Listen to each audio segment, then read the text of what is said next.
Next problem. Says find the value of the variable that yields congruent triangles. Okay, we want these two triangles to be congruent. And you're going to see, like I said, on your test, you're going to have some proofs, but you're going to see more of this type of stuff. What makes, and notice again, congruent statements are extremely important. What makes B, C, D congruent to W, X, Y? In order to be congruent, we now have four methods. We can use side, side, side, side, angle, or angle, angle, side. Notice here what we're given in the first one. We've got an angle, another angle, and the side between them. So we're going to use angle, side, angle. We're going to make two angles and a side of this triangle congruent to two angles and a side of this triangle. So what value of x would make those two triangles congruent? How can we set that up? 24x plus 5 would have to equal, and let's double check them. Angle B will have to equal angle W. See the B and the W there. So that has to equal 77. X is 2 when you solve it. Now let's plug this thing in just to make sure that we've got congruent triangles. So not only does x have to be 3, that gives us a value of 77 degrees here. Does it give us an 11 here? Yes. Yeah, 2 times 3 is 6, plus 5 does give me my 11. What else would have to be true? I've got my 11 equal to 11. I've got my 77 degrees equal to 77 degrees. One other thing has to be true in order for this statement. Well, never mind, I've got, what gives me 20 times 3 minus 4 is what? 56. Not only does that have to be 56 degrees, what else would have to be 56 degrees? Angle x. So in order for these two triangles to be congruent, x would have to equal 3, and I'm going to even put angle x would have to equal 56. Before we can say those two are congruent, angle x would definitely have to be 56 degrees. Move along. Same thing, find the value of the variables that yields congruent triangles. We already know these two angles, both 53 degrees. I don't know if we're going to need to know that. What else would have to be true? And well, first off, we're going to use angle, side, angle, angle, angle, side, side, side, side. What are we going to use here?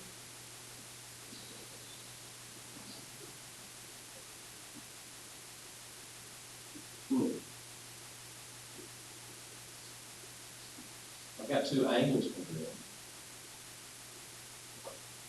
What else? What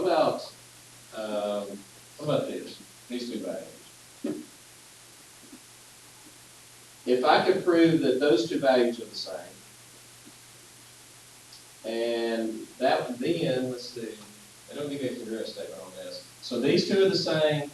If y is equal to what? 2y minus 1 would have to equal 9, so y would have to equal 5.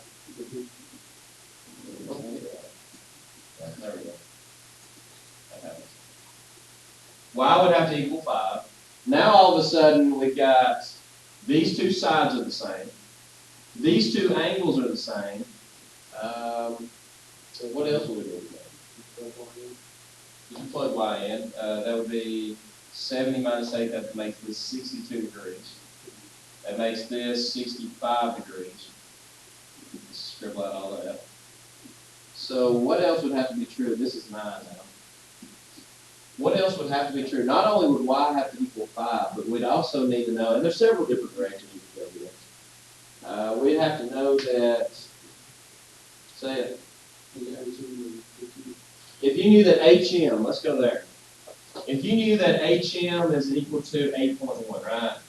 Then you're solving it by, let's see, we know that, let me mark it in blue. We know that this is 8.1.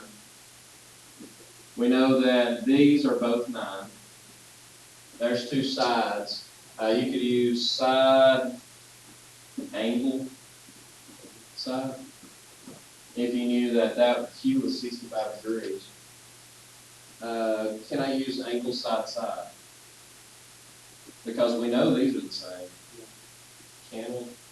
There is no such thing as angle, side, side. So be cautious. But you could use side, angle, side. You could use angle, angle, side. if you knew that this was equal to 62 degrees. There's several different ways that you can go there, proving how to prove those two would be true. But in order to do any of that, y has to be 5. That has to be true regardless.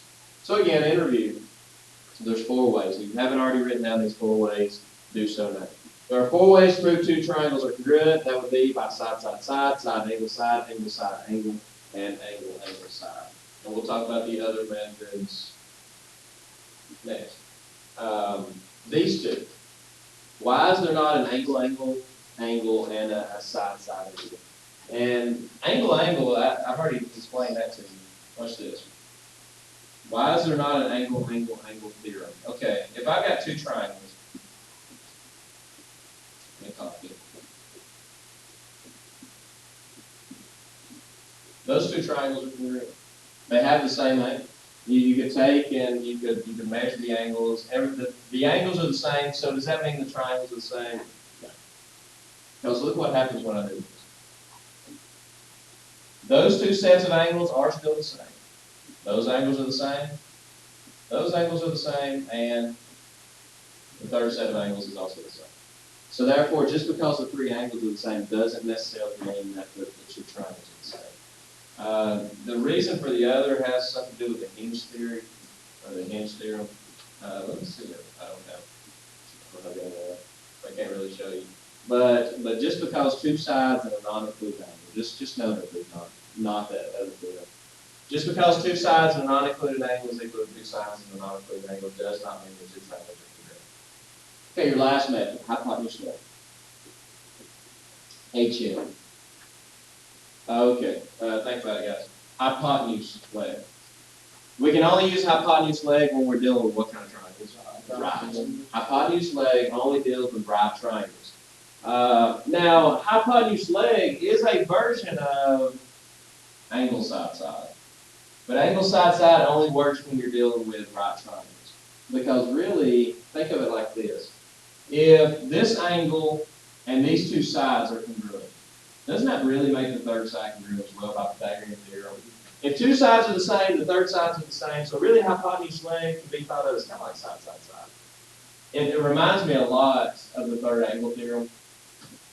If you're dealing with a right triangle and another right triangle, if 2 sides of one right triangle is congruent to 2 sides of the other, or excuse me, a side of, or a hypotenuse leg of one is congruent to a hypotenuse leg of the other legs have to be the same. So it's a lot like your third angle theorem. So that's called hypotenuse leg. Now let's go through, let me give you a lot of these problems, and let's see, can we prove the 2 triangles are congruent? And if so, by what theorem? Are these 2 triangles congruent here? Not only do you know what they're giving you here, can anybody tell me what else you know? JL and LM are the same. Wow. Okay. It's perpendicular. Is it a perpendicular bisector? If that were the case, without a doubt, yes. If a point lies on a perpendicular bisector, then it's going to be JL and LM would be the same, but we don't know that's true. A couple of different ways you can go here. Do we know that KL is a common side of both of those triangles? Yeah, go there. If you say that, you know KL is congruent to KL, by what theorem can you now say that those 2 triangles are congruent? Hypotenuse leg. A hypotenuse is congruent to another hypotenuse. These are both right angles. The hypotenuse is congruent to the hypotenuse. A leg is congruent to a leg. So therefore, those 2 triangles are congruent by hypotenuse leg. Let's do it differently. Is that an isosceles triangle? Yes, Matt, anytime you have an isosceles triangle, it has 2 equal sides. Not only that, but it also has, which is angle J and angle M. So therefore, you could also prove that these 2 triangles are congruent by angle, angle, side. 2 angles and a non-included side, and there is an angle on the side. Okay. Is that hypotenuse leg?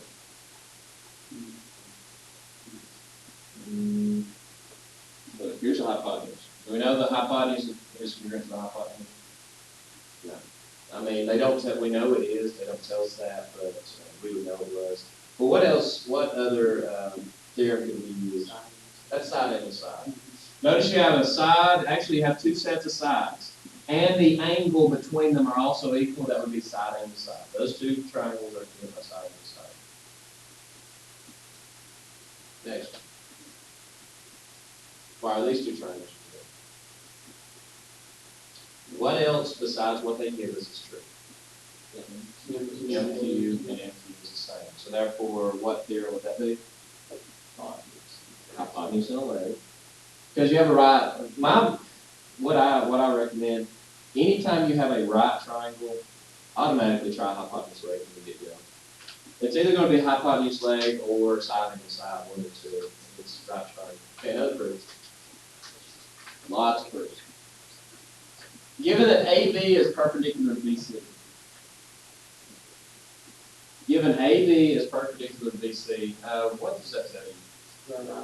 ABC is a right angle. So let's put that step 1 given. Step 2, triangle ABC is a right angle. Also DC and BC. So let's in that same step put that also angle what? DCB is a right angle. Because of definition of perpendicular. Or you can put this. This would be another way to explain it. Perpendicular implies 4 right angles. That might be a better way like that.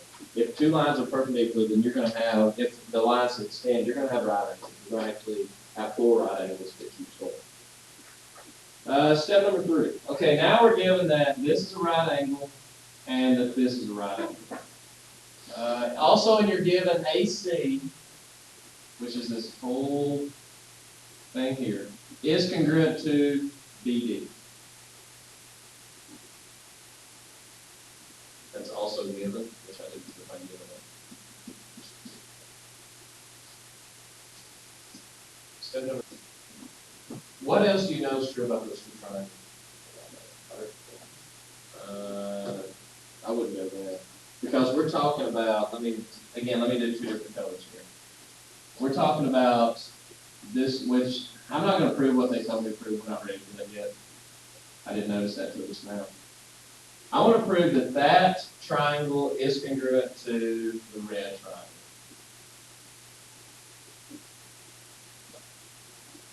How can I prove the blue triangle and the red triangle are the same?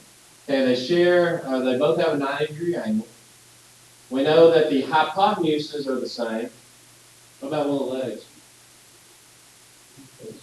They share BC, good. BC is congruent to itself because of that same, I probably know the replacement problem. Use it a whole lot. I told you when we first learned it that it's going to be one of those theorems that's like, really? We have to know that y equals y, 3 equals 3? Yeah, we're going to use the y. So because of the reflexive property of congruence, also, this side is equal to itself. Now can we say that the two triangles are the same? Yes. Triangle, let's see. See, and we got to be careful how we write it, right? BCD is congruent to go from B to C to D. That's the red triangle. BCD is congruent to what? C, let's see, B to C. C to D, C to A. Because of, well, HL's like that. Now, let me show you. We're going to go ahead and cover this because I think it's the next slide anyway. Or it's all over. Yeah, CPCTC. Let me explain what CPCTC does. Since you now know that those two triangles are the same, this is your next and should be the last step of the congruent triangle. Since you know those two triangles are the same, those two triangles are congruent. What does it mean to be congruent? Just part of it's the same? All of it. That's what CPCTC says. I'll tell you what it stands for in a second. Since these two triangles are the same, I can now say that AB is congruent to DC. Look where that's at in your congruent statement. AB is congruent to BC. Everybody see that? By CPCTC. CPCTC stands for this. Corresponding parts of congruent triangles are also congruent. Once you know the two triangles are the same, once you know they're identical, then all their corresponding parts will also be identical. Why do we call it CPCTC?